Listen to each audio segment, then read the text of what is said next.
Hello and welcome to SpyHards podcast, where your hosts go deep undercover into the world of spy movies to decipher which films make the NOC list. But remember, this information, it's strictly for your ears only. I'm Agent Scott. And I'm Cam the Provocateur, aka Scotty's Angel. Good morning, Scotty. I was waiting for some sort of a good morning joke there. I was thinking you're more of the Bosley of this one, really. Fair enough, yeah. I'll The take bumbling Bosley. fool. Yes. Yeah. Who has scenes basically just by himself locked in a room. That's me. Yeah, I can see you whittling away and making a little gun for yourself. Yeah. Reenacting scenes from The Great Escape. Yep. Mm-hmm. Talking to birds. Classic. That's one of my favorite pastimes, is to find nuthatches and have conversations on my windowsill. It's just a bizarre thing that podcast didn't take off, mate. I know, right? Well, maybe my next bird venture will take flight. Oh, wait, I had another bird venture. It was called Condor Man. Oh, God. Don't take me back to that. I still want to hear about this comic book you found. Yeah, that's right. I have purchased the Condor Man sequel comic. I paid like $25 for it. Hang on. So when it's like, oh, I have to spend $5 to rent a film, you're like, ugh, do I have to? Condor Man prequel comic, $25. Let's go, baby. It's a collector's item, Scott. I see. Well, far be it from me to question the wisdom of the genius that is Cam. That's true. Plus, $25 Canadian is about $1.15 US. So there you have it. It's about 20p in the UK. Okay. Well, I think we've kind of spoiled it, but what are we doing this week, Cam? We are going back to the year 2000 when wire fu was all the rage, and we're going to talk about Charlie's Angels. All my ladies, can you feel me? Throw your hands up at me. No kidding. Well, for those that aren't in the know, this is the Letterbox.com synopsis for Charlie's Angels. Get some action. 3 women, detectives with a mysterious boss, retrieve stolen voice ID software using martial arts, tech skill, and sex appeal. Guitar solo. Yeah, maybe a bit of corn or something in the background. Yeah, right, yeah. That's pretty perfect. So, I mean, I feel like you have a really strong advantage when you are writing a synopsis for a movie based on a TV show, where the pitch of the show, you just kind of translate that over. Pretty much sums up the movie too.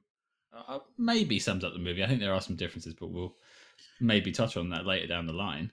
Yeah, because we're going to do with this episode what we did with our Man from U.N.C.L.E. episode back in the day, in that we're going to talk about the movie, but we're also later in the show going to talk about the pilot episode of the show that spawned it. So we will talk about the very first episode, the hour and 15-minute pilot for Charlie's Angels from 1976. You'll know, listeners, I watched the film twice, so I've had to watch this film twice and the pilot twice. You watched the pilot twice? Yes, sir. Holy smokes. Oh, wow. Okay. Well, that's fascinating. What are you saying, Cam? Didn't you love it? I watched it once. I'll leave it at that. And then broke your TV. That's right. Okay, well, before I know there's going to be a bit of a genesis of this film. Obviously, it was a TV show. But did you have any experience of this film back in 2000? Yeah, okay, so I remember when it was coming out, the marketing was everywhere. That Destiny's Child song, Independent Woman, was everywhere. You could not avoid it no matter how much you tried. You could curl up in a bunker underground and it would still be piping in through the PA system. So I was very much aware the movie was coming out. I didn't see it in theaters. I remember having just not a lot of interest in seeing it whatsoever. And I don't think my friends did either, which makes all the difference when you're 19 years old. If all your friends are like, nah, you're like, okay, well, yeah, I don't care either. So I did watch it as soon as it hit video. And I remember thinking like, that was kind of fun. Like it wasn't, I didn't think it was bad. I thought it was just kind of like, goofy and silly. And to be completely honest, have not thought about this movie, or hadn't thought about this movie since seeing it back in, I guess, probably 2001, to this very day. Like, it wasn't until last night rewatching the movie that I was like, wow, I never would have thought that I would be rewatching this movie like 20 something years later. It's funny you should talk about revisiting it and your experience too, because I also didn't see it in the cinema, but I was the age of 13 at the time, so I'm not too sure what the rating was in the UK. But I think it was one of those VHSs that my house just had. Oh, okay. So yeah, I just think it just got played a lot in my house because I didn't remember anything about it coming into it, apart from that fight in the alleyway with the creepy thin man played by Crispin Glover. I remembered a lot of moments from it. Like, there was a lot of just like shots or little like comedic situations that had really kind of stuck in my head.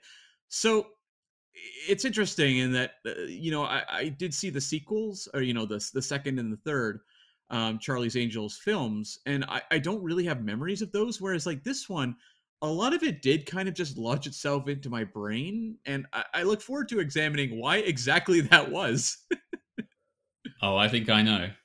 Well, it's a weird movie, and I think I'm really looking forward to talking about this one because we've talked about a lot of different movies, but this one really does feel like a cultural artifact from the year 2000, and I found it very interesting in that regard. Yeah, I'm not going to talk about my feelings on it now, but I think it was definitely just part of the rotation I had at the time of VHSs in my house, and so I've just absorbed it. Hmm. And um, yeah, again, I just remember beats and jokes and scenes. So when I was rewatching it, I was just amazed at how much it just all just clicked back in my head. Yeah.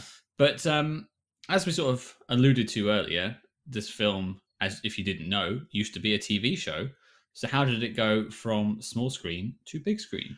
Well, that's quite a journey, but basically, back in the day, I don't know if you remember, in the 1990s, they were obsessed with turning TV shows into movies. I mean, I guess they would still do that now, but nonetheless, this was like the big craze where you had like the Brady Bunch, you had the Flintstones, the Fugitive. Do you remember this era, Scott? I think I remember things like the Flintstones and this. The Brady Bunch was never really a thing in the UK, and I didn't even know The Fugitive was a TV show. Yeah, it was actually a really popular show in the 60s, I think. Might have been in the late 50s. I'd have to look that one up. But yeah, they made like movies even off stuff like Car 54, Where Are You? The Beverly Hillbillies. There was like all the McHale's Navy, all these movies were being cranked out based on TV shows. And this one feels towards the end of the trend. That trend kicks off in like around 93ish or so, and then carries into the later 90s. But nonetheless, Charlie's Angels was on Sony Pictures' to-do list. They very much saw potential in rebooting this TV show, which had run from 76 to 81, for the big screen. Now, Drew Barrymore was a big fan of the show growing up. Her and her producing partner, Nancy Javonen, went to Sony to try to convince them to hand the reins over. Now, Drew Barrymore's production company is called Flower Films. They produced actually a lot of films, including Whip It, the roller derby film from a handful of years ago. A lot of her TV work is done through Flower Films. But she saw this movie as a really interesting chance to do a female-driven action franchise. So she went to Sony and she pitched it with a sizzle reel she'd put together, cutting together clips from countless films, including Enter the Dragon, Used Cars, Foul Play, The Great Escape, tons of movies, essentially presenting a tone piece of the kind of vibe she wanted to achieve. And Sony was like, okay, I guess. And they handed over the reins of the franchise to her. So Drew Barrymore and her producing partner oversaw dozens of writers, dozens of scripts. Like, there was a lot of work being put into trying to develop a story based on this show. It's always interesting when I hear things like that because I always thought the central concept of the show was quite simple. Would you have thought the same, Scott? See, I can understand if she was quite precious about the conversion from TV to movie, but yeah, as a TV show, it's pretty darn easy to watch and basic in terms of plot. I just wonder if maybe there was also, we'd seen a lot of TV to film adaptations fail. And so I wonder if it was very much, how do we make this cinematic? How do we make this big in an event? So I can kind of understand some of the anxieties there. Plus, There's not a lot of female-driven action franchises at this point. Really, there's none. You can look at female action heroes like Ripley, Linda Hamilton in the Terminator films, or going back, Pam Grier in like the blaxploitation films, but not a lot of blockbuster franchises. And I think that's why this movie is actually somewhat interesting. But I can understand there may have been a little more pressure on Barrymore and her team to make this movie something that really worked. Well, a quick question before you move on. Obviously, I can understand if Sony were quite precious about having this, because if this is the era of converting TV shows, because it's you can, people know it, people will invest in the brand that is Charlie's Angels. Who is Drew Barrymore to come in and say, give it to me? Is her star quite high at this point? I don't know where she really is in her career. Yeah, right. That's actually a really good point. So yes, Drew Barrymore has had a real resurgence. So she's done movies like Never Been Kissed, The Wedding Singer. She's definitely has a pretty high profile at this point, and she was a very big draw for youth audiences. And I would have to imagine that's incredibly appealing to Sony, that she could draw in that, teenage and 20-something crowd. And I think, not to foreshadow things, but I think that was maybe the target audience. I would have to think so, judging from the movie. But yeah, so Yeah. the script that was put together, the I would say temporary script, was by Ryan Rowe, who had done the cult film Tapeheads with John Cusack, as well as some Disney TV adaptations of The Love Bug and Computer Wore Tennis Shoes. It was also written by Ed Solomon, who had done Men in Black and the Bill and Ted franchise. So this script was pretty much unused, but it was enough, I guess, to get the go-ahead, if that makes sense. Oh, so this wasn't the script that was shot. This is just what no, they led in with. This was the credited script, but no. So what happened was, at this point, they start looking at casting. Drew Barrymore brought in Cameron Diaz, who had turned it down a few times, but Barrymore personally got Cameron Diaz to sign on. Then they were looking to cast the Alex role, and they really wanted Angelina Jolie. And Jolie was not interested at all. She ended up doing Tomb Raider, I think the same year, or maybe the following year. They also talked to Catherine Zeta-Jones, Jada Pinkett Smith, Tandy Newton, Ashley Judd, Angie Harmon. Ultimately, they went with Lucy Liu, who at this point was actually quite popular on the show Ally McBeal. But Lucy Liu was not, I guess, a proven quantity at the box office. So, and I think that was very much reflected if you look up the pay disparity between the, Drew Barrymore and Cameron Diaz versus Lucy Liu. It's quite evident. Well, it might be worth just telling everyone what that was, because one of my only bits of research was the pay disparity, and it's quite big. Mm-hmm. Yeah, what was it, Scott? Well, I haven't got Cameron Diaz and Drew Barrymore's to the number, but I know Cameron Diaz had the most, and then Drew Barrymore had a little bit less, but she also had a producer credit, so she got paid a bit more on top from like the gross of the film. Yeah. But we're talking like tens of millions. Yeah. Whereas, Lucy Liu, $1 million. Yeah, I mean, Cameron Diaz was, a lot of actors at this point. If you were a top draw, you're a male top draw, I should say, you were getting about 20 million, which is like the Schwarzenegger, Jim Carrey money. And then the female top rate, I think, was like Julia Roberts and Demi Moore were getting like 12.5. It's very telling, of course, that, a decade plus later, Patricia Arquette calls out the pay disparity when she wins the Oscar. And people are like, what?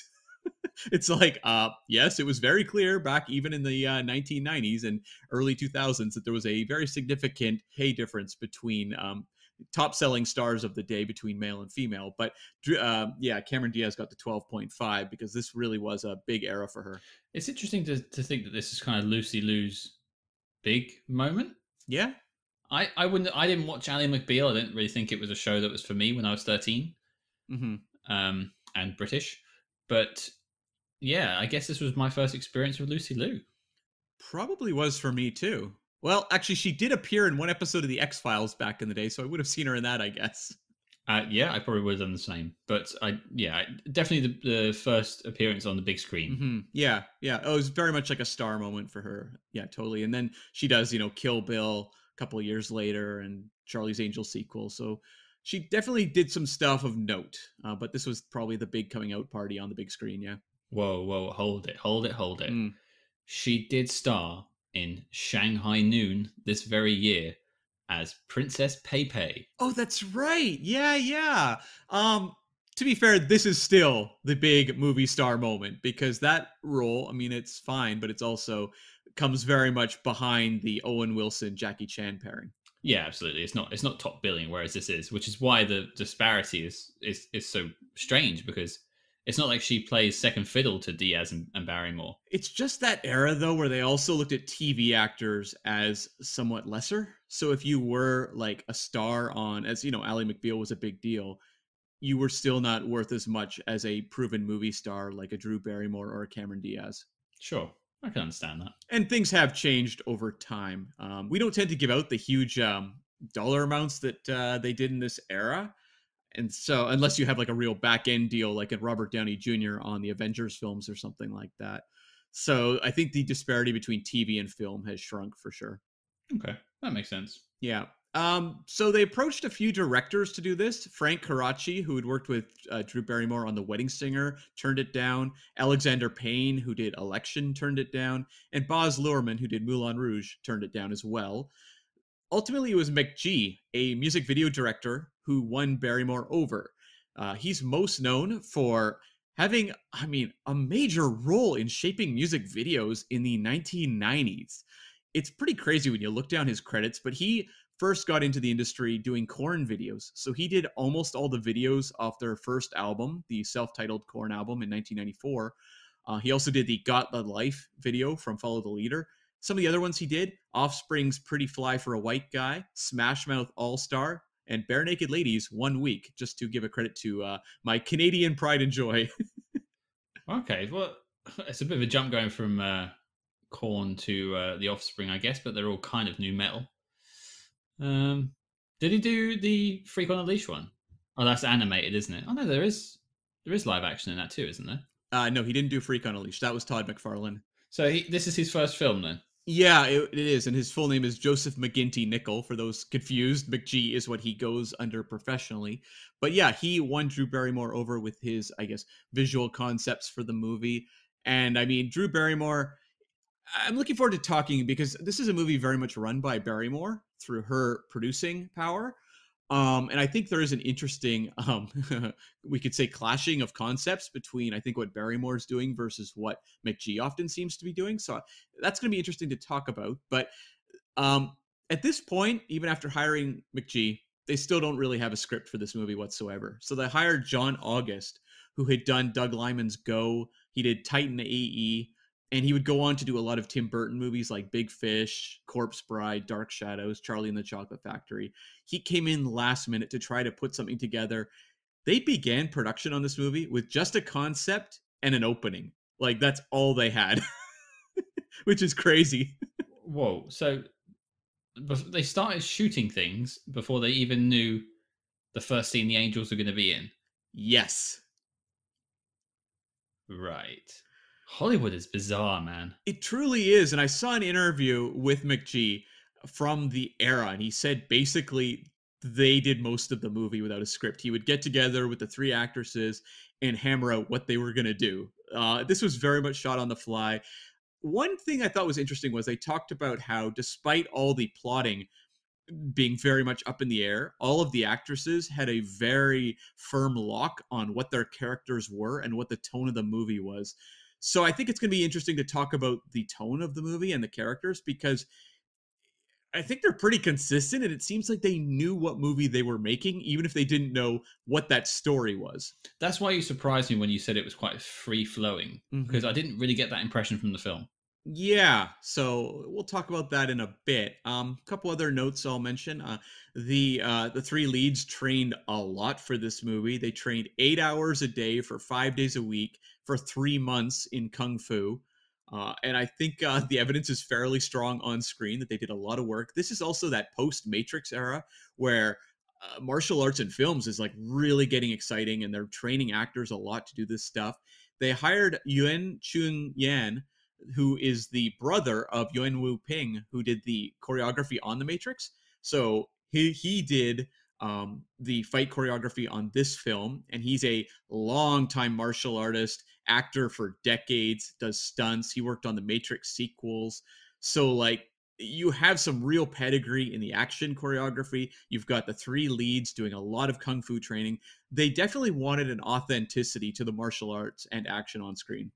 Yeah, I had a question about the Matrix, and I don't remember dates in my head. So you're telling me the Matrix came out before this, Yeah, 1999. right? So the whole like wire fu season had begun, basically. Yeah, I mean, it had existed in Asian films for quite a long time, but it very much crossed over to the U.S. Around the time of the Matrix. Okay, I can definitely see the influences. Then that was something I picked up on my watching. I just wasn't sure on the timeline. Yeah, because remember, the first X-Men movie comes out this same year, and it has a lot of wire fu action as well. Yeah, that bit where Wolverine does that sort of hover jump kick in the air was quite an interesting thing to see.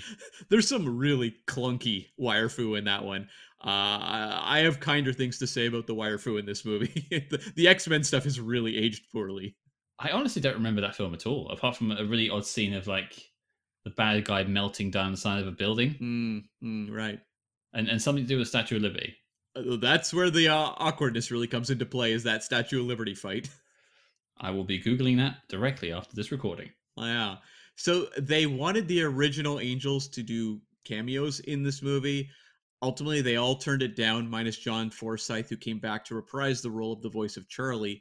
Apparently, Farrah Fawcett wanted to be with Charlie in the film, and that wasn't really working with what they wanted to do. And Kate Jackson wanted to play the Kelly Lynch villain role, so that didn't work out either. Kind of a bummer. I always think it's kind of fun when they work in these cameos organically, but I guess this wasn't to be. Now, this movie on top of the script issues, there was some other drama going on, and it seems to swirl around co-star Bill Murray.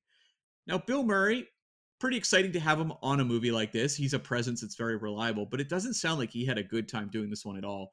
Him and McG did not get along whatsoever. There was rumors at the time that Bill Murray had headbutted him. It seems like that was not the case, but Bill Murray has since said that McG deserves to perish and should be pierced with a lance, not headbutted. I'm glad he clarified that point. I don't think he really got his intended message across with the headbutt.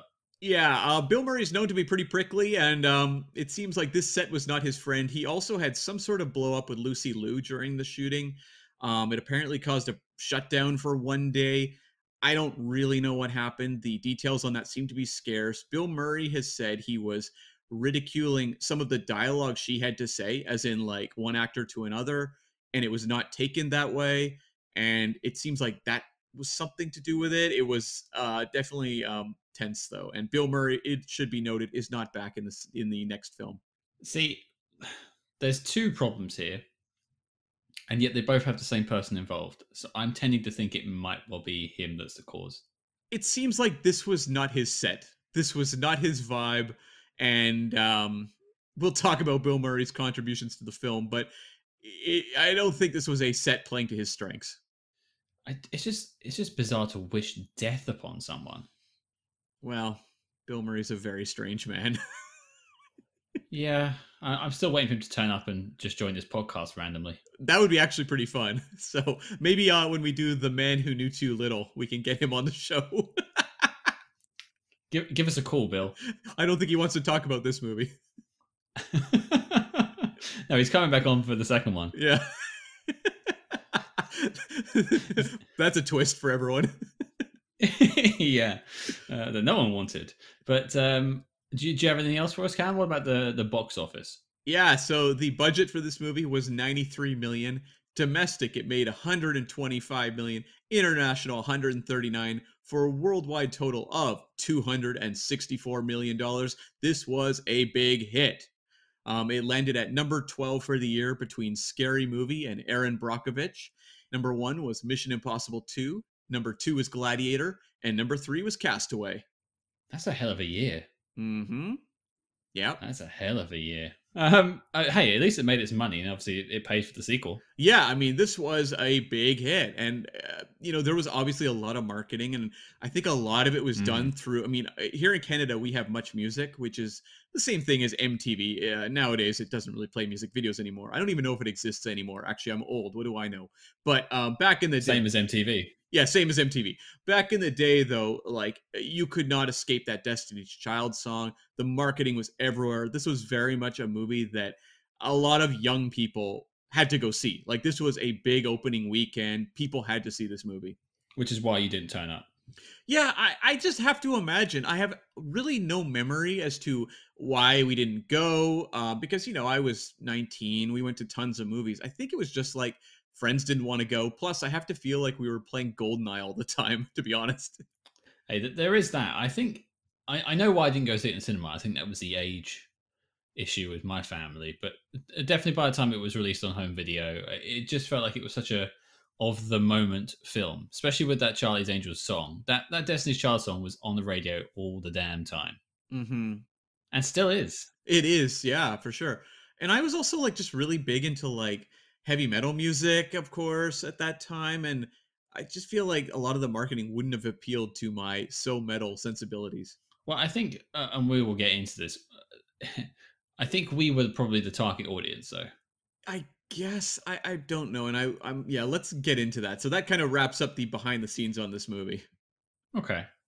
Well, Cam, I think this one is going to be long, hard, and rough. But I want you to really stick your opinion in my slot. Oh, Jesus. And that was just some of the one-liners this film has. I no longer want to be one of Scotty's angels. I'm just going to send you a voice memo in the morning like, good morning, Cam. I'm like, ah! Ah! Throws your phone out the window. Okay, well, no, you go first, buddy. You did catch this at around the time, but what do you think now? So I sat down to watch this last night, and I'm not gonna lie, there was a certain, amount of dread with this one because I just thought, okay, this movie didn't exactly grab me that much when I saw it in 2000. What is it going to be like revisiting a 2000 year blockbuster? The age of wire fu, bad CG. Yeah, like, is this going to be grating for me to watch? I didn't find that to be the experience. I actually, you and I talked about Remo Williams fairly recently, and that's a movie where we went back and forth like, what is this movie trying to do? This movie's tone is all over the place. Here, I actually kind of admired how close they stuck to their tone. They knew what movie they were making. All three leads are on the same page. It's very poppy. I remember Roger Ebert hated this movie and called it something like eye candy for the blind, but it is like pure sugar. It is just like a bubblegum movie that it's entirely disposable, but it's so committed to just being over the top, silly, ridiculous, and it moves at a very quick pace, which I really want to emphasize was my favorite thing. This movie is 98 minutes. It speeds through. I think it could have maybe cut a couple minutes in the back half or something. It gets a little bit, I got a little bit worn out by the end, I will say.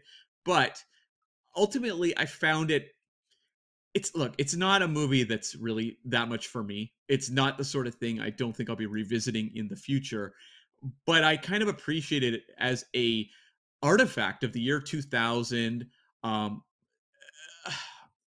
an example of what happened when you had a very strong female producer working with a male director of music videos, which is a clash that I think comes across in the movie that's going to be interesting to talk about. But overall, I thought this movie was more interesting to watch than I expected. I think I resonate that almost perfectly.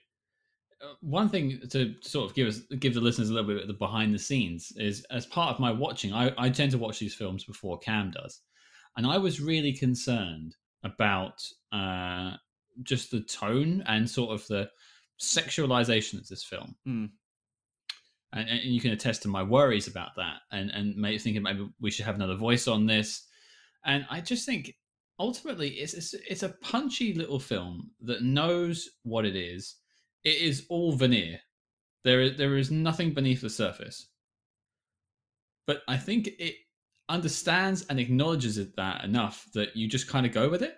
And everyone is, as you said, playing their part.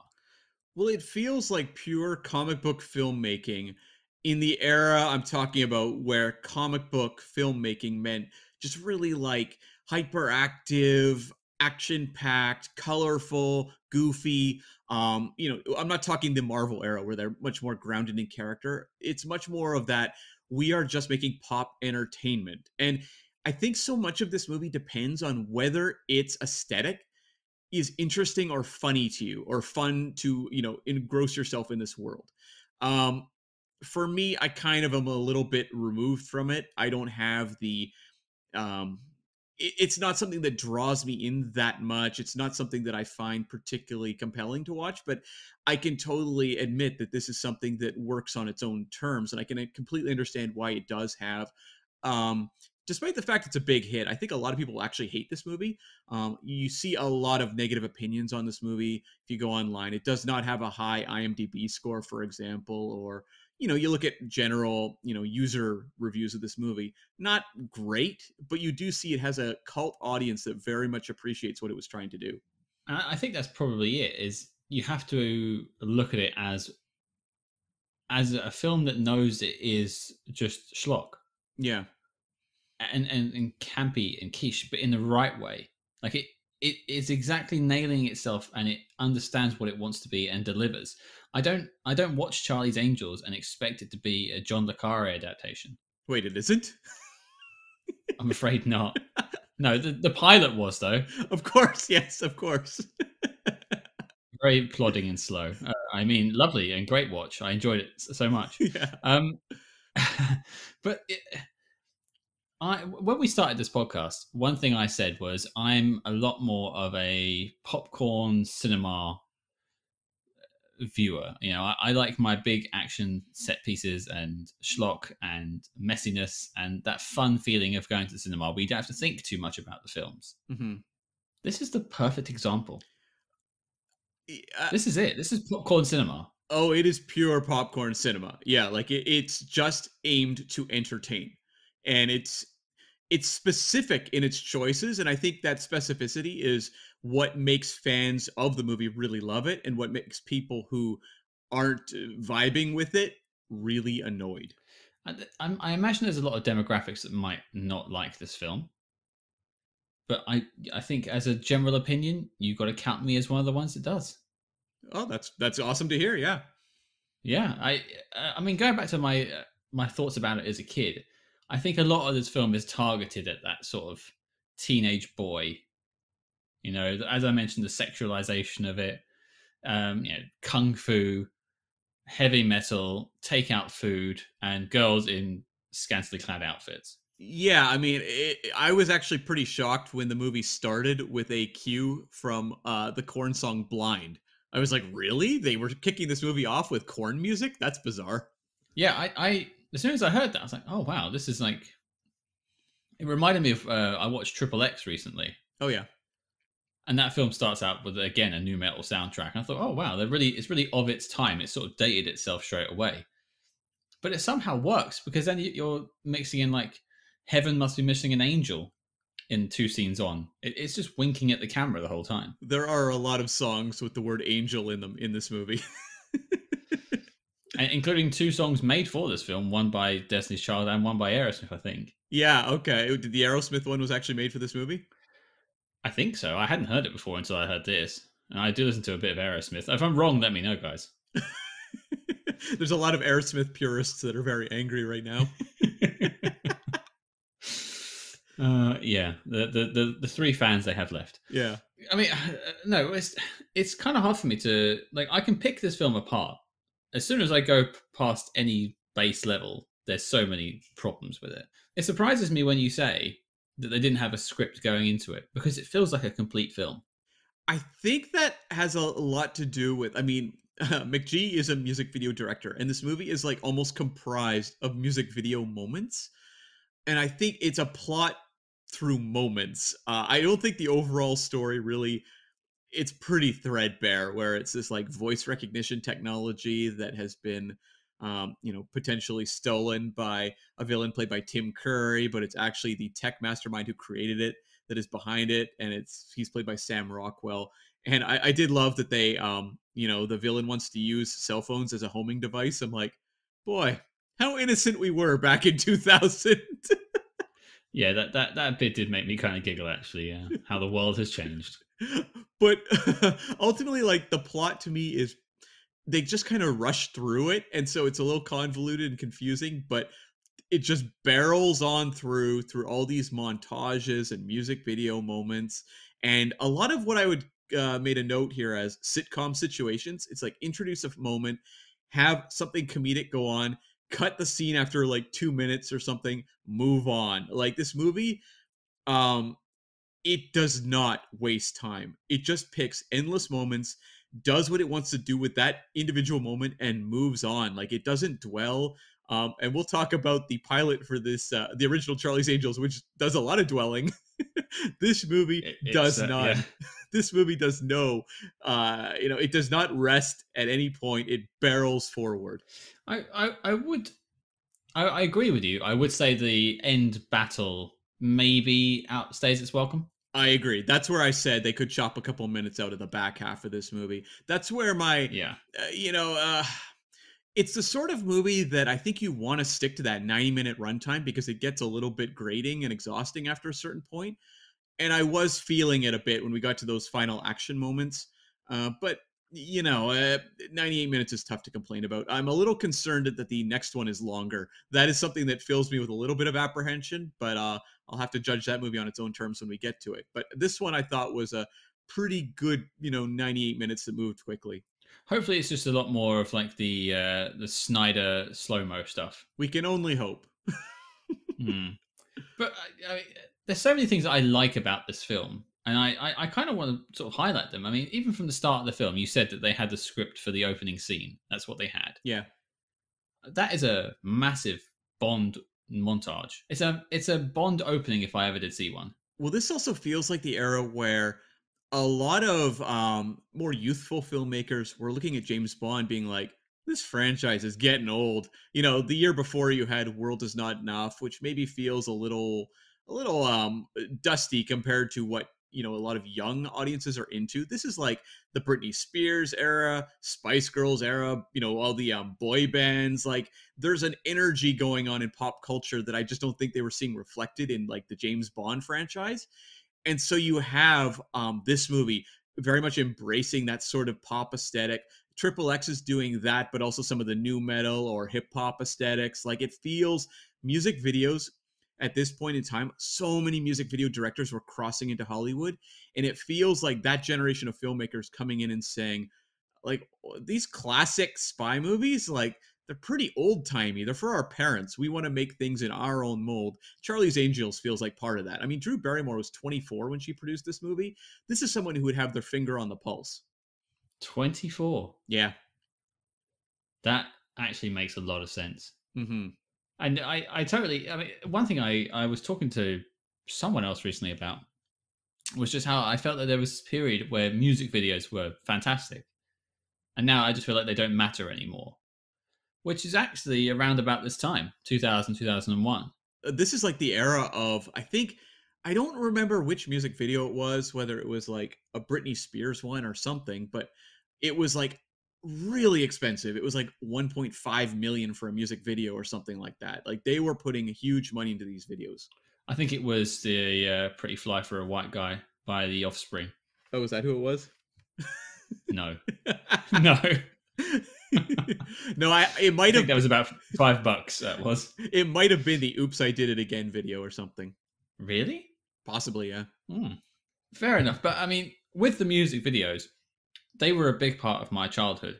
So obviously having this guy who could create that visual and those intense 3 minutes, and then he knows he has to leave a scene. He knows he has no more energy in the scene. And I really appreciate that as a director. He's not trying to drag anything out. No, I mean, he's a guy who's, driven to design like 3 or 4 minute little narratives. And if you actually watch like the Korn Got the Life video, a lot of the energy of that video feels like the same thing as he's doing here. Like that vibe is pretty similar. So, what do you think if we're just sort of hypothesizing for a second? Because there's other stuff I like, but I'm curious as to how this music video director has met with this producer, and she's obviously quite young and knows what is going on in the sort of the pulse of the nation. and how they've created this film. It just seems like such a contrast of styles, but they've managed to create this major motion picture that just works. I think Drew must really just have loved Charlie's Angels. Well, she was a huge fan of the 70s show, as I mentioned up front. So, like, I think she knew the kind of the bubblegum James Bond type of movie she wanted to make. And, you know, the fact that she put together the scissor reel, she knew the tone she wanted the movie to be. And I think he was able to deliver that. And she probably saw something in his music video work that translated to the vision of the movie. I didn't think about any of this when I was watching it a couple of times. It's so fascinating to think about this whole music video thing because I really didn't know about this. But you're right, the film is just little interludes. Mm-hmm. And I will get to one of my criticisms now. I feel like one of the things this film bumps on is it has these subplots for our angels about their love interests. Yeah. I mean, they're completely ancillary. Sure. But are they any different than, like, you know, James Bond meeting with Sylvia Trench at the start of a Bond movie? I kind of like that all the male roles, whether they're played by Matt LeBlanc or Luke Wilson, they are secondary, just kind of like a glimpse into their personal life. It's a type of subplots that if in a male-driven action hero, you would have had a female character that was basically a nothing role. See, I see that, and I understand that it gives them some sort of character development that the plot's not necessarily giving them. But I also feel like it's why do we have to talk about their love lives? Yeah, Drew Barrymore actually addressed this. So she said that originally there wasn't these sort of side plots, but she said, why can't we have it all? Why can't we have the careers and the happy home lives? Let's do it all. I mean, all my ladies, can you hear me? Fair enough. Yeah, there you have it. Can't argue with that. And I kind of love the casting when you have these guys played by these other actors, you know, the Matt LeBlancs, the Luke Wilsons, Tom Green in a very kind of brief cameo role. These are not like the dominant male actor types you would see in a lot of action movies. Like, I like that they feel more like, you know, a little more passive in their representation on screen. It's different, and it gives them, you know, it doesn't take away any of the spotlight then off the three female leads. Like, they are very much the dominant personalities in all of those relationships, and that feels pretty ahead of its time, at least for that era. They are definitely center stage, and I appreciate that. These ancillary love interests just sort of orbit around the angels, and they are all on the back foot every time as well, which I quite like. There's never a scene where really the angels are surprised, particularly. They seem to always be in the know, Mm-hmm. which I think is, I don't want to say progressive. I think film should be doing this now and then anyway, but it was refreshing, I imagine, at the time. Yeah, I mean, it did get definitely called out a lot for that. That it did feel like a kind of a different idea. Like, it felt like a breath of fresh air at a time where, you know, a lot of the youth of the 90s, 2000s were very appreciative of what this movie was trying to do. Um, I think it's also just really interesting to look at the three leads of this movie. You look at what Cameron Diaz, Drew Barrymore, and Lucy Liu are doing. I have to just say, like, watching it last night, I was amazed at how much they were locked in on these characters. Like, there's not really much dimension to any of them. They're all playing kind of cartoon characters, but all three actresses are going for broke. Like, maybe Cameron Diaz most of all. She's an actress who I think has often gotten some pretty bad roles over the years. It feels like a lot of directors don't know what to do with her or don't give her very good material. She is going for broke here in a performance that it's fearless. Like, she is doing things that would make her look really ridiculous if, you know, presented badly in the movie, but it is like a full comedic performance, and it's pretty big. I tend to agree. I think she is trying. I would say though, I think Drew Barrymore is the one for me in this film. It just feels like she's having an absolute blast the entire time. I mean, she gets to play it as kind of the edgy one, but you have like moments where she's like dancing to Michael Jackson after a fight scene and things like that. Like, there's a lot of goofy moments with her. It feels like with Cameron Diaz, though, they just gave her like, well, like Cameron Diaz is in The Mask, right? With Jim Carrey in 1994. Mm-hmm. That's her big Yeah. breakthrough. And it feels like she internalized some of the almost Jim Carrey like performance style. It feels like what she's doing here is big comedy performance stuff. And I was kind of thrown at just how like it feels like the type of comedic performance that a lot of actresses kind of shy away from, especially in this era, and she's just going nuts with it. See, I saw her performance as kind of like I don't want to say an imitation because I loved her performance in this film, but I had already seen that with There's Something About Mary. Yeah. That sort of klutz, like not quite sure what's going on, but in a sort of likable way. Yeah, like they play her here as a genius who's a total goofball. Mm. Yeah, I think that's why probably Drew Barrymore worked a bit more for me because I am edgy, of course, uh, and so I therefore resonated with her. Sure, right, yeah. I mean, I will point out actually one thing is it's just a little tidbit, but that whole scene with her being tied up at the end, Yeah. just before she moonwalks, which you mentioned, didn't that feel just like the scene with Black Widow in one of the Captain America films? I think. No, it's the first Avengers movie. Yeah, that went through my head as well. Yeah. I think she did it better. I think Drew Barrymore is the true Black Widow for me.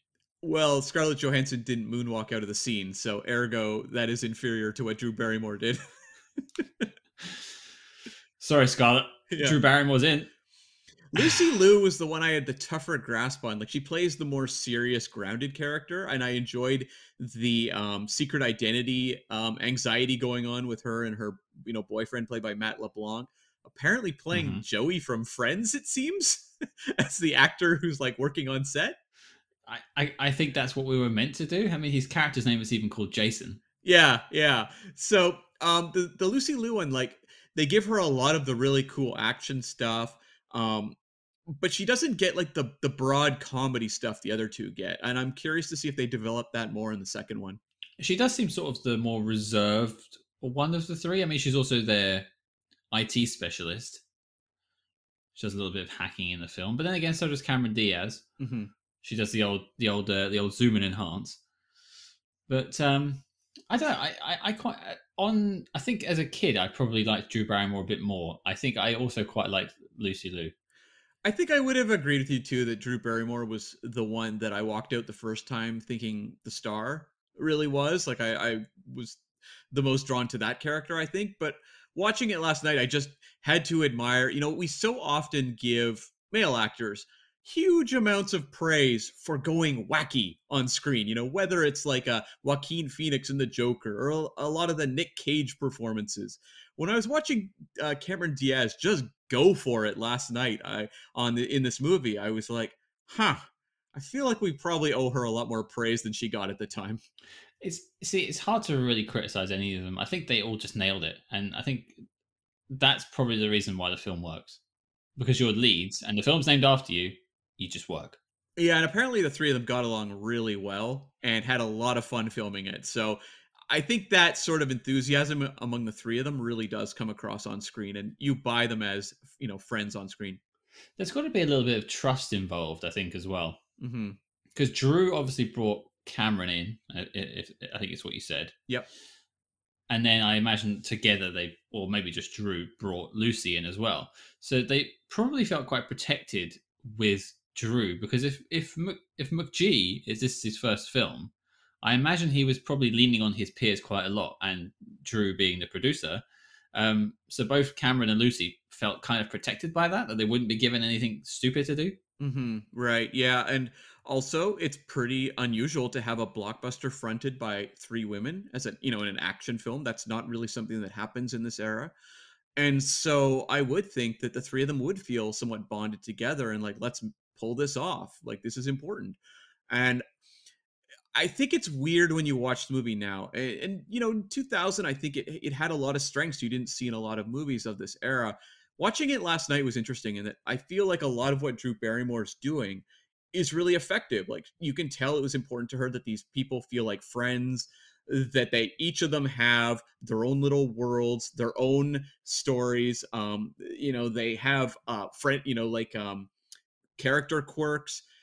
But at the same time, you're working with McG, and I feel like a lot of the aesthetics of this movie are where the movie runs into issues. Like, there's a difference between, I think, what Barrymore wants to do versus how McG frequently shoots the woman. And this is a guy who works in music videos, and music videos of this era, they are all about the male gaze. And this movie, very frequently, is all about male gaze on film. Yeah, there's several scenes where they will just hang on a shot or zoom in on particular areas, unfortunately, and maybe linger a little bit too long. Yeah, and like crop out like the head. Like that's something that like a lot of male gaze filmmakers will do, where they'll focus on a female body part and like literally crop the actress's head out of the the shot. And this movie does that sort of thing. There's a lot of weird moments, like there's Cameron Diaz has a whole kind of like Mission Impossible style scene breaking into a vault and doing gymnastics across this pressure sensitive floor. But how does the scene start? With her like bending over and just like mooning the camera. And that's a sort of decision that like a male director would make, but is far less likely to be seen in a female or under the supervision of a female director. And I think it's actually going to be really interesting to compare this movie to the Elizabeth Banks Charlie's Angels movie we'll do a little bit further down the road. Yeah, I agree. Actually, I haven't seen that one, so I'd be interested to see where this film goes. And apparently, it's all in the same continuity. Mm-hmm. Or so I've been told. But it's interesting you talk about the male gaze issue with this film, because obviously we've got this director and he seems to be leaning on Drew a lot of the time. I'm surprised she allowed a lot of these shots to go on. Well, is it just it's the style of the time? The fact is, like, there's like no female directors, or there's not very many at this point working in film, much less blockbusters. Like Catherine Bigelow is around at this point. There's a couple. There's Mimi Letter who does like Deep Impact, but there's not very many. And so most movies are filtered through the same sensibility. And so is that just like, well, that's the style of the time? It's maybe that, or maybe it's just that whole, some for me, some for you. Like she had to make concessions on those shots to get some of her comedy in. But also, like, you look at a lot of the music of this era that I think was influential in probably the making of this. A lot of the Britney stuff, Spice Girls. It's very much about like owning sexuality and showing like, hey, I can, we can put this on screen and it's empowering. And I think that shifted in the years since. So, like, I feel like maybe that's part of it. I really don't know, to be honest with you. In fact, I'm going to put an article that I came across called The Complicated Legacy of Charlie's Angels, which was a Vanity Fair article that is actually really interesting. I'm going to put a link to that in the show notes that maybe talks a little bit more about that. But it does feel like something that was progressive maybe in 2000 is now seen as somewhat flawed, but maybe at the time had strengths that now are kind of lost to us. Which happens a lot with films. They seem progressive at the time, but then a couple of years just removed. They're like, what were they doing? Yeah, like you can look at a lot of the cultural appropriation in this movie and be like, what the hell was in the water? Yeah, it does have a certain amount of issue with that.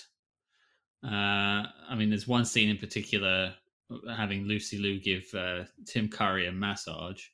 Yeah, there's that. And did you notice the close up of feet too? It's like, oh boy, this is kind of awkward. And then you have like scenes where the other two angels are dressed as like gay, in like similar like geisha outfits or something.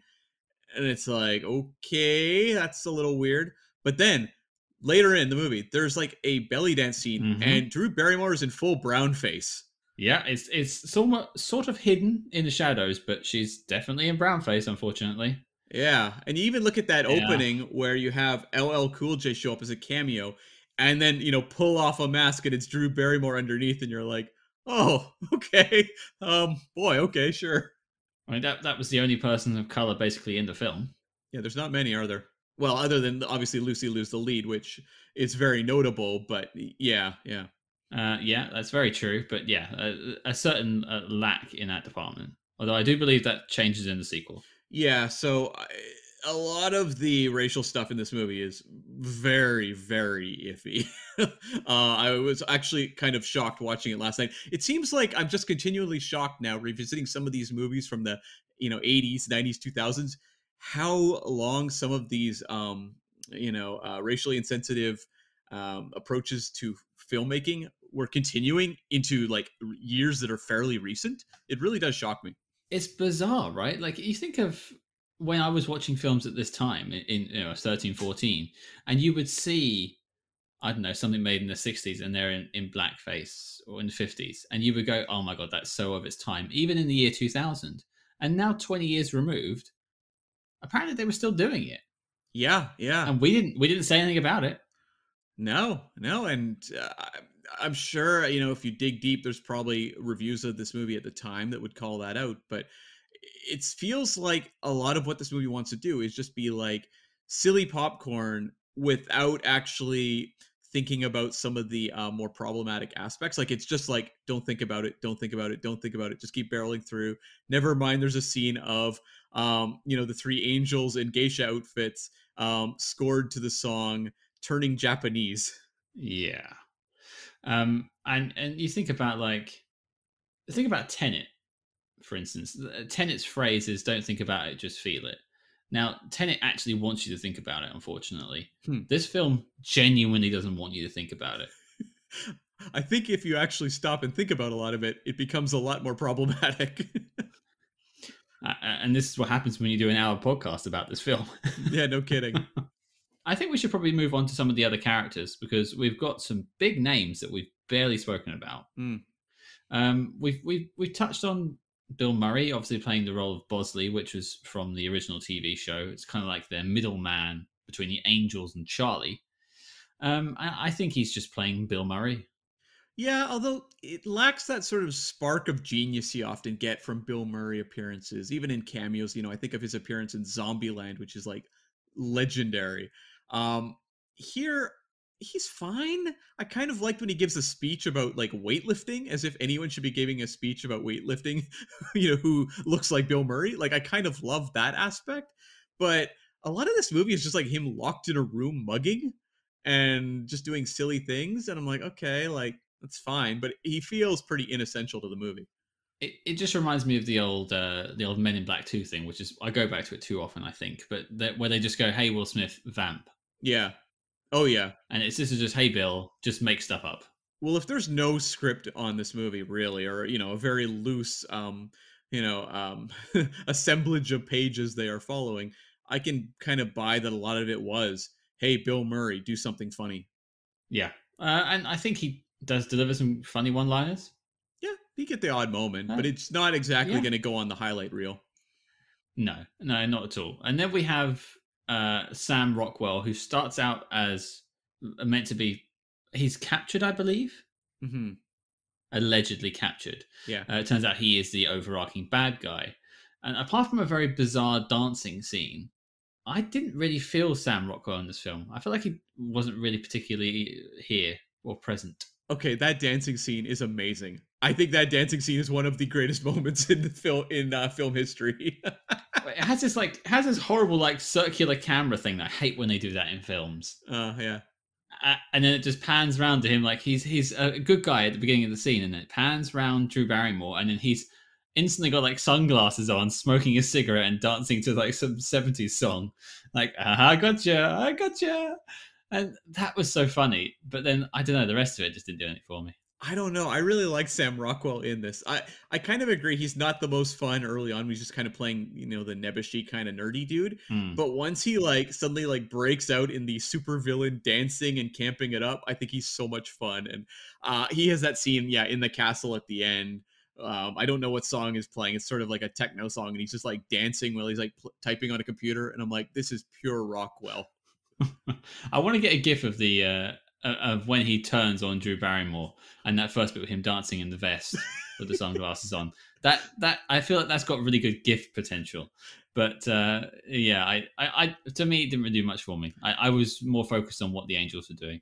That was more interesting. These movies often depend on the strength of their villain, and I think Sam Rockwell's pretty memorable. And we've talked about some ones like in Remo Williams fairly recently, who are just like black holes of charisma.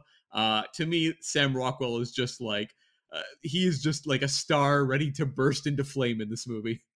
It's really interesting because I actually can't remember the bad guy in Remo Williams. Who could? Who could? Well, okay, it didn't work for me, but he clearly worked for you. Obviously, his henchwoman for the film is Vivian Wood, played by Kelly Lynch, and she gets her little kung fu scene at the end as well. Yeah, I liked seeing the fight scene there with her at the end. That was pretty cool to see.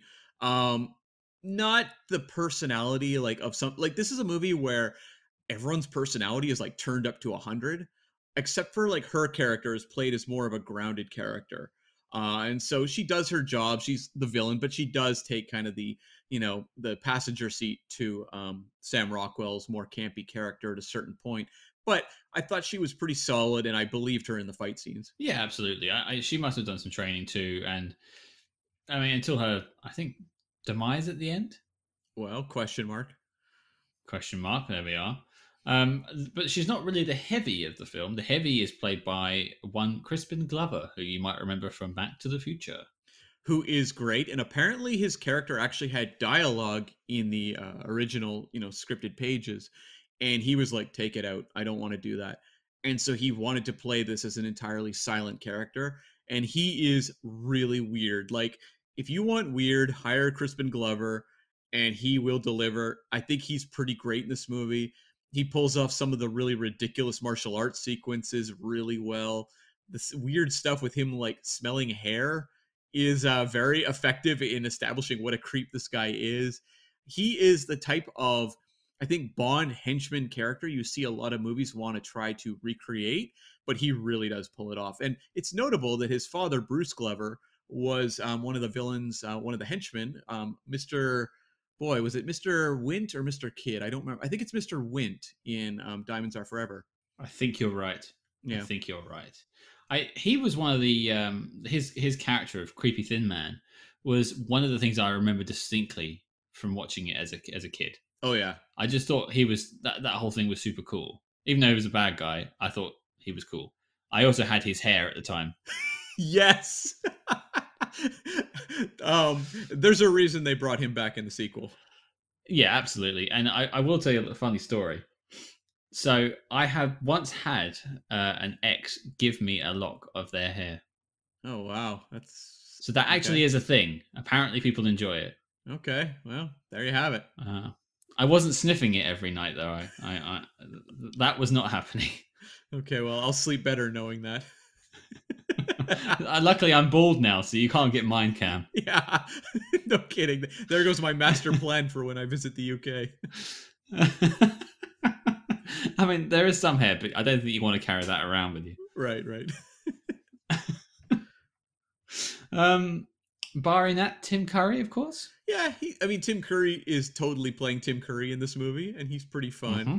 I thought it was really strange, though, to see Melissa McCarthy pop up in a very small role as Doris at the tech firm run by Tim Curry's character. That was kind of crazy. Obviously, she has a bit of a future in spy films, but where was she around the time? Because I know Gilmore Girls, I don't know if that was on the air at this point, or she was in that. Yeah, that's around this era, but Melissa McCarthy is definitely not a star at this point. She was one of those ones I didn't expect to see, and I was like, oh, that's Melissa McCarthy, and then she's gone again. But she did get a funny moment. Yeah, she did. And this movie's pretty notable for having those kind of like blink and you'll miss it kind of like moments where you have like a Melissa McCarthy appearance. You have a lot of like film moments that are paying tribute to classic films. You had like the house from E.T.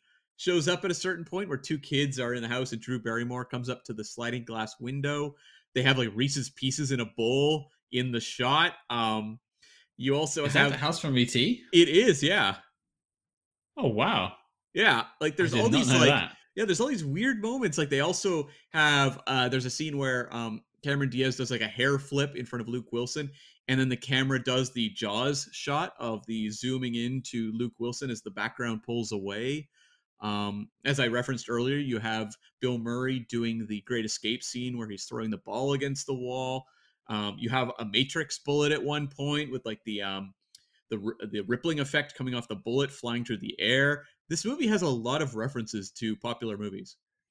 And also LL Cool J doing the Mission Impossible face removal. Yeah. And also that whole vault scene felt very Mission Impossible as well. I always remember that scene being riffed on in Jay and Silent Bob Strike Back, of all films. Oh, yeah, that's right, yeah. It ends a bit differently, but... There's also a reference to Harry Potter, where Drew Barrymore is dressed like Harry Potter in a moment, and this was before the movies had come out. She was just a big fan of the books, apparently. Huh. You're picking up a lot more things than I did, mate. It's a very blink and you'll miss it kind of cameo with that Harry Potter thing, for sure. What, seeing as we're talking around about the same time period in the film, what did you think about the whole like fake naked Drew Barrymore thing, or faked as I wrote it down as? Do you mean when she's hanging from the house thing? Well, they did like the drop, and it's like, I mean, and she's clearly not. She's wearing like a suit or whatever, but I just felt Yeah, that that was a really weird choice for the film. that's not the way I would have shot it because yeah, it's one of the tan bodysuits. You see them all the time. Ursula Andress has one as well in Doctor No when they're going through the disinfectant shower kind of area of Doctor No's lair. Hmm. Pretty common, but yeah, it was a weird choice to actually shoot that from above where it's like very obvious. I would have probably obscured it a little more and played it more for comedy. I think in that moment. Yeah, it did give me one of the greatest scenes of all time with Drew Barrymore coming up on a bicycle in a Stone Cold Steve Austin t-shirt. Oh yeah, yeah, good call. I felt like I was back in 2000 by that point because I was pretty much wearing those exact clothes. Mm-hmm. Right. Um, okay, well, is there any sort of things you didn't like about the plot that we haven't touched on yet?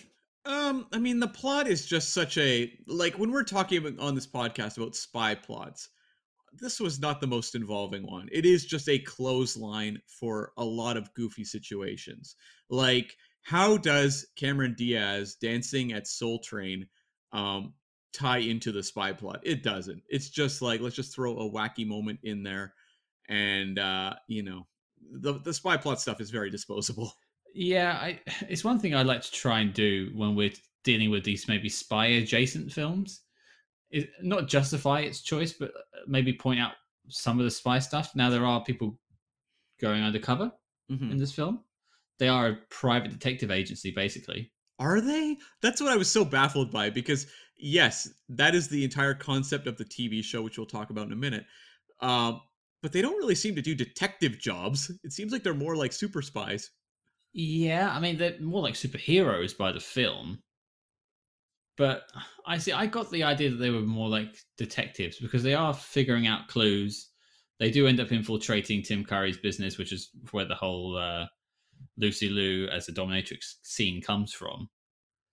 Um, but yeah, I think I see him as private detectives with a bit of spy work. That's where I come down on it. Okay.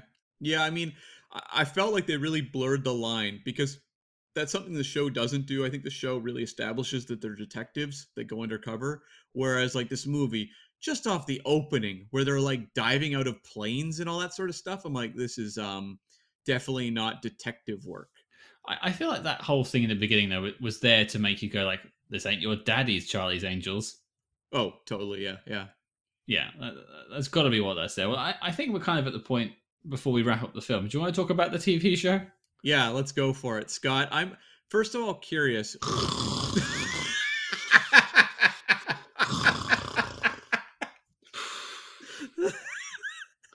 Oh, sorry, buddy. Sorry, you want to talk? Yeah. Okay. Go. Yeah. Had you ever watched the Charlie's Angels show? Like, does it have any sort of reputation over in the UK?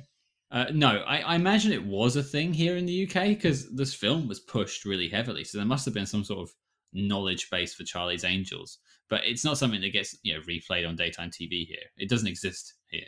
Yeah, like it's fairly iconic in North America. The music, the pose of the three women doing like the guns, holding them up. Like we've all seen that silhouette shot, but it was definitely not something that I was exposed to at all.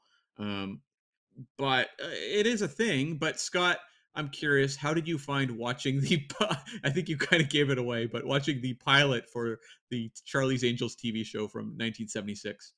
Hot dog, that was rough. Uh huh. That was a. I mean, if that was the pilot that they were selling to TV channels to get it picked up, I have no idea how this film got made. It's such a departure from each other. They're so different, diametrically different.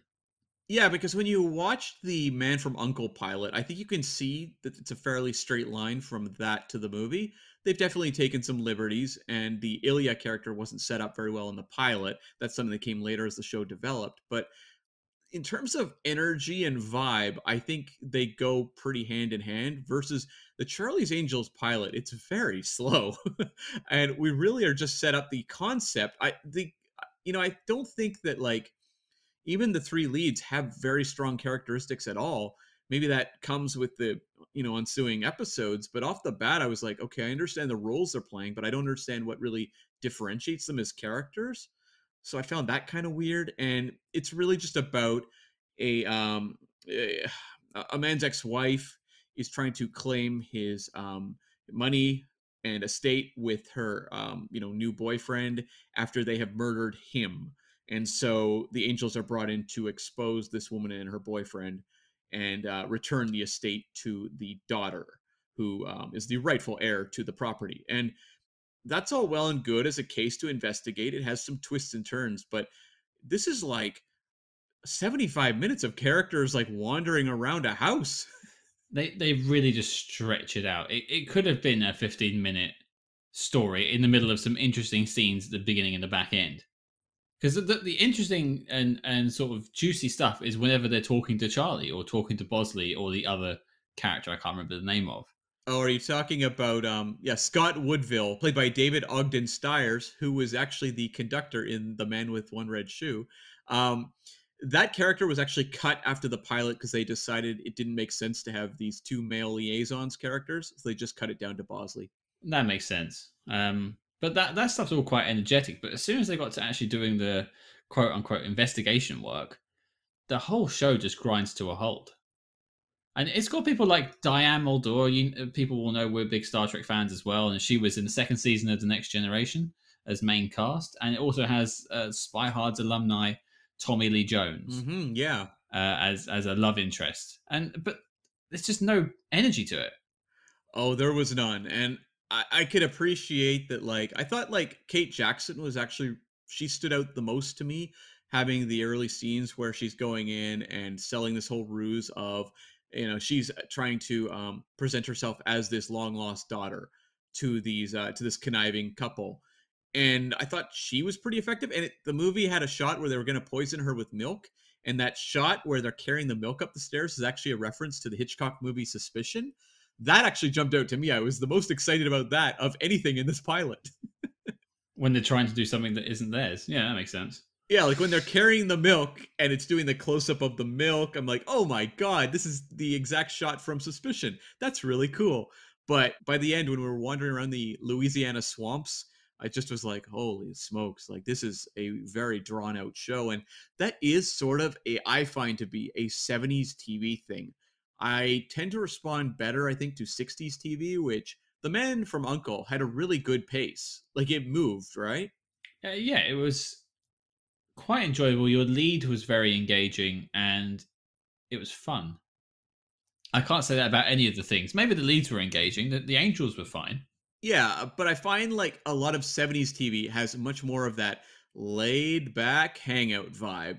And if you're enjoying the characters, that's all well and good, but there's not a lot of actual character work going on in the show, and so it's just like really leisurely paced. Well, I can't speak for the rest of the show, but this one felt very much like a murder mystery whodunit kind of thing, because they are all locked in this house more or less. They do pop out, but they're mostly inhabiting this house, right? And so it's people you don't particularly know or care about talking to other people you don't know and don't care about, and so you don't care. You think of a show, you think of a film like Knives Out, the Rian Johnson film recently, with some what a fantastic cast, and you care about all of the main characters, and so you're actually invested to find out in the end who did it, right? Whereas this, I didn't care. Yeah, and I was actually really interested. I talked to my friend Parv about this because she grew up watching Charlie's Angels a lot, and I said, like, I watched the pilot, and I was kind of struck at how different it was from the movie version. And she said that actually the later episodes of the show got much more into what you see in the movie, more of this like scantily clad kind of cheesecake style stuff, but that's not really there in the pilot. The pilot is played much more self-serious. That was my suspicion. I had read like a review of this film we're talking about, but where they referenced the TV show and just said that the show was basically scantily clad women getting out of situations, right? Like MacGyvering their way out, which this movie feels more like. So I can see that line, but I just think maybe the pilot was an unfortunate a point in the show's development where they hadn't found their tone. Sure, yeah, or at least found what people would enjoy the most about the show, I guess. Yeah, Because it's not like lightly comedic either. Like it does really just kind of drag. So it's the type of thing like when I was done, I was like, well, this is not a journey I'm going to continue. I don't have any plans to watch more Charlie's Angels episodes, but Man from Uncle really did grab me. yeah, I won't be picking up that box set, unfortunately. No, no. Okay, Cam, did you have any sort of final thoughts or comments about Charlie's Angels? I thought it was kind of funny when they had the moment on the plane at the start where the TJ Hooker movie was being advertised, and then they joke about TV shows being turned into movies. That kind of made me smile. It did make me smile. It turns out that was in the trailer. Oh, okay. So that was at the beginning of one of the trailers I watched for the film. And so I guess they used that as kind of like a hook the whole way through. Hmm. But I guess it was a fun joke. The other thing I wanted to touch on too was the wire foo, which I found less grating than I expected. Like I thought it would be really awkward looking, but I thought most of it was done well. Like the fight in the alley with Crispin Glover was pretty strong. That fight at the castle at the end, though, is I think the most glaring example of it, where it does feel pretty. It just kind of lacks all impact. It feels like actresses being swung through the air on cables much more than it should. Yeah, I think the Drew Barrymore fight as she's in the chair and then she's bound um, feels very weird. Like that sort of uncanny valley feeling. Mm-hmm. You know it's not physically possible for her to get her leg that way without a wire. And she's jumping and swinging across the ceiling like she's Mutt from Indiana Jones. But like she's making leaps that you know she's just being pulled towards. She's barely even like grabbing stuff. Yeah, and you also see like if there's one fight where like Cameron Diaz is like flying through the air and she's like kicking her legs multiple times through the air, and you're like, this feels strange.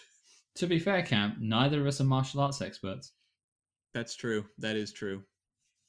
Maybe we just haven't unlocked that power. Yeah, I mean, we didn't train for like months on end, 8-hour days. So maybe that is all achievable and we're just too lazy to achieve it. We certainly are lazy. Hmm. Okay, I have two questions for you, Cam. Okay.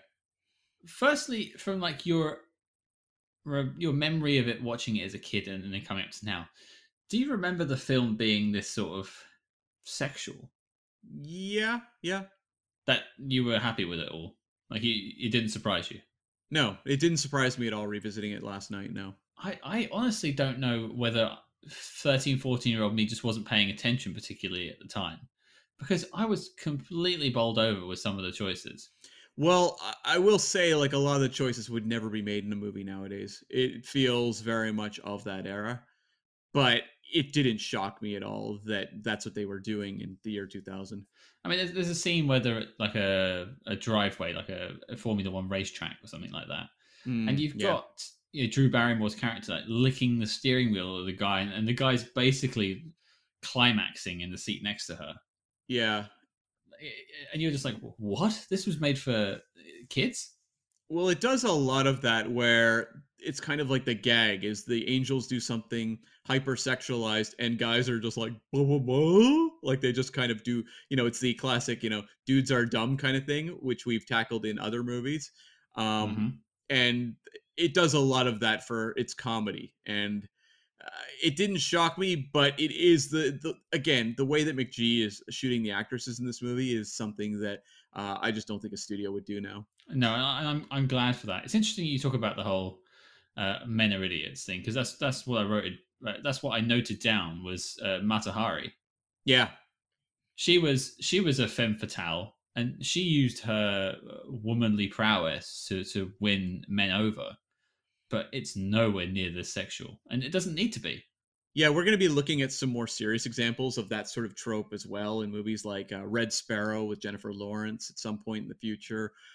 There's quite a number of them, but this one, it is like going for that sort of cheesecakey kind of silliness that you saw so much in that era. I mean, it is there in like, the Britney Spears music videos or the Spice Girls music videos. It just feels like it's a little more amped up here, but it also feels very recognizable to me from that era. Yeah, it is of its time. There were certainly no sacred candles in Charlie's Angels. Maybe it's all just part of getting old, though, Scott. Like, you're supposed to be outraged at the entertainment aimed at youth at a certain point, and maybe we've hit that age limit where it's suddenly like all this youth culture stuff is terrifying to us. Why do you need to remind me of my age again, Cam? Time is the fire in which we burn. Oh, unfortunately, it is. Well, I have one last question for you before we get to the end. Mm. And you look at things like Sex in the City, okay, and people are always talking about like, which person from Sex in the City are you? Are you a Samantha? I don't know any more names, but you get the idea. So my question to you, Cam, is which angel are you? Oh my god. Okay. Maybe we should choose for each other. Like, which one do you think is me, and I'll Oh, choose for you. Maybe that's more the appropriate choice. okay. Well, are you still thinking about your answer, Cam? I kind of am. Okay, I can talk about mine first, and then you can Okay. say yours. Yeah, go for it. Yeah. For those who don't know, Cam is the guy who puts these episodes together. I talk a lot of nonsense, and he makes me sound moderately good. Hmm. Okay. So he's a bit of a genius with that, but he's also quite a cool, calm, and collected guy. I've never seen Cam get particularly irate or excited or animated. Or feel anything, really. I'm just numb.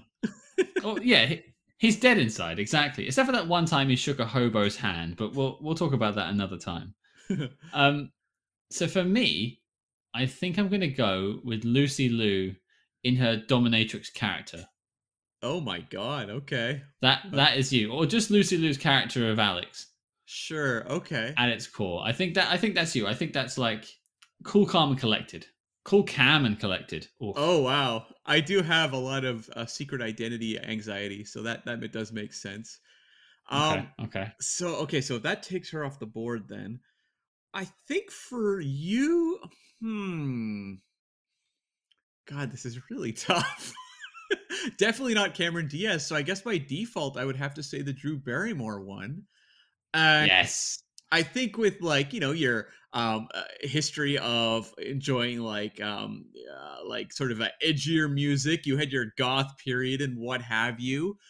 I think that ties more into the Drew Barrymore Angel. Plus, you're a big wrestling fan for a long time. I think this character would be too. She's wearing a Stone Cold shirt, so I think the Drew Barrymore character is definitely the one you are. Dylan, I believe. Yeah, Dylan. I think I'm moonwalking out of this one as the best. Although Fair enough. at least you have Matt LeBlanc. I have Tom Green.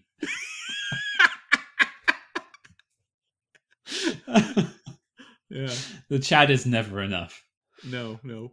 And poor Tom Green was diagnosed with testicular cancer while shooting this movie. So Oh jeez. yeah, he had a rough go with this production. He was doing treatment during the shoot. So pretty tough story. Wasn't he married to Drew Barrymore? I don't remember if they were married or if they were just together for a handful of years, but yeah, they were a couple for a while. Hmm. I actually have no complaints about him in this film. He's a bizarre character, but then Tom Green is known for that. And he's best in small doses, and you only get a couple minutes of him here, and that's just perfect. I say the same thing about you, Cam. Thank you. Thank you. Okay, I think it's question time. And I think this could be interesting. Cam, is Charlie's Angels making the NOC list? It's a no for me. Like I thought this was a movie that was energetic. It had some fun, but I just don't think I don't think it's a particularly great spy movie. Like I can say the leads are fun.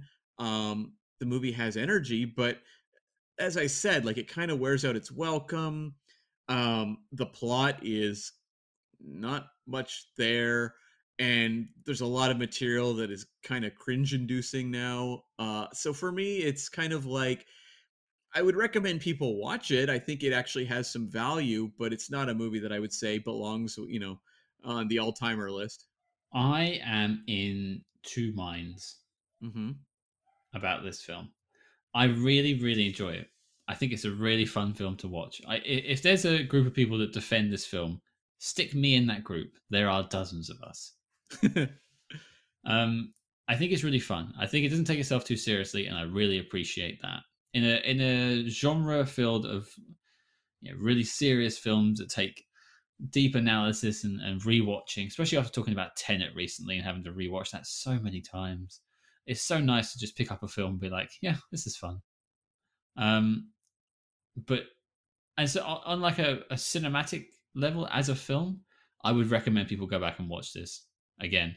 I think it really is worth revisiting. Yeah, I mean, we talked about, with Men in Black. Like, that's a movie that knows what it is, gets the concept across, but that doesn't mean when we, don't put something on the knock list, it doesn't mean we don't like the movie. It just means that it doesn't belong in the pantheon of the all time greats. I would recommend people watch this movie. I just, like a Men in Black, it gets its concept across, but it's not an all timer movie for me. No, I will correct you, Cam. Sometimes it means it is a bad movie too. Well, that too. I mean, Remo Williams did not make the list, and it was a bad movie. So yeah, there was no discussion with Remo Williams. yeah. But yeah, I think you're right though. As a spy film, there is a spy thread, and it's stronger than some other films we've tackled so far. But I feel like it's just not very strong. So for me, it's a no.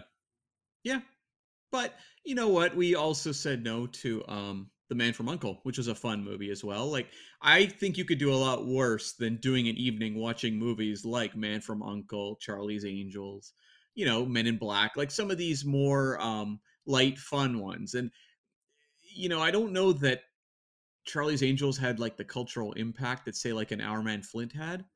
Mm. But it is a noteworthy movie with some value behind it, and I think it opened the door to a lot of better movies.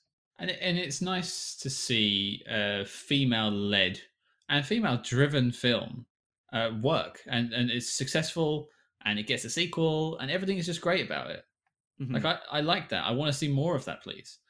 But yeah, I just don't know if it holds up against North by Northwest. Sure.